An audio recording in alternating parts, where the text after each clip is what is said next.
বর্তমান সরকারের কাছে প্রবাসীদের অনেক আশা আকাঙ্ক্ষা ছিল। সেটা হলো যে প্রবাসীরা যেন টিকিট সিন্ডিকেটকে শেষ করতে পারে এবং টিকিট সিন্ডিকেট কি শেষ করব, তারাই তো বড় সিন্ডিকেটার হয়ে রয়েছে। তাহলে এই প্রবাসীরা তো সবসময় এই দেশের জন্য কাজ করে।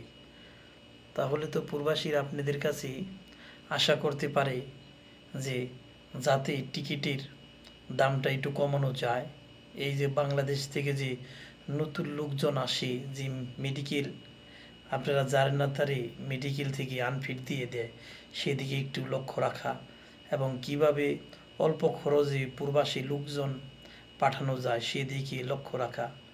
ওদিকে লক্ষ্য না রেখে আপনারা অন্যদিকে যদি লক্ষ্য রাখেন, তাহলে প্রবাসীরা কিভাবে আপনাদেরকে বিশ্বাস করবে?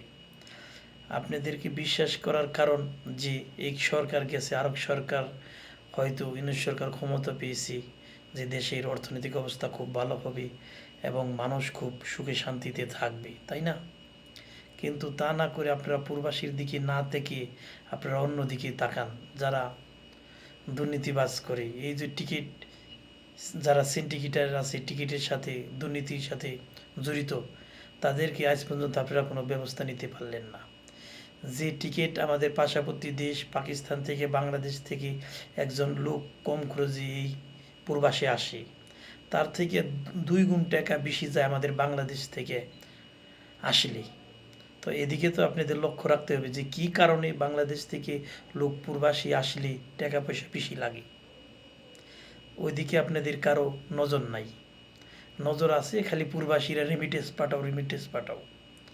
আরে ভাই, প্রবাসী তো আসছে রেমিটেন্স পাঠানোর জন্য, রেমিটেন্স তো প্রবাসীরা পাঠাবে, কিন্তু ওইদিকে তো আপনাদের লক্ষ্য রাখতে হবে প্রবাসীরাও তো কিছু আপনাদের কাছে চায়, আপনাদের মুখের দিকে তাকিয়ে থাকে যে একটি নতুন লোক আসলে অল্প খরচে যদি সে বিদেশে আসতে পারে, প্রবাসে আসতে পারে, সে অতি দ্রুত টাকাগুলা বাংলাদেশে এবং পাঠানোর জন্য চেষ্টা করে এবং তার সংসারটা স্বাবলম্বী কীভাবে হবে সেদিকে সে লক্ষ্য রাখে। আর যদি বেশি টাকা খরচ করে তাদেরকে আসতে হয়, প্রবাসী 4 লাখ 5 লাখ 6 লাখ টাকা খরচ করে আসতে হয়, তাদের এই টাকা পয়সা কামাতে যে কতটুকু কষ্ট হয় একমাত্র প্রবাসী ভালো জানে। আসলেই আপনারা সকলেই প্রবাসীর দিকে তাকান, যেন প্রবাসী ভাই বোনদের মুখে হাসি ফুটে, আপনাদের গুণগান গেতে পায়, বলতে পারি। তো এদিকে সকল লক্ষ্য রাখবেন, সকলেই ভালো থাকবেন, সকলের জন্য শুভকামনা রইল। আসসালামু আলাইকুম রহমতুল্লাহি ওয়া বারাকাতুহু।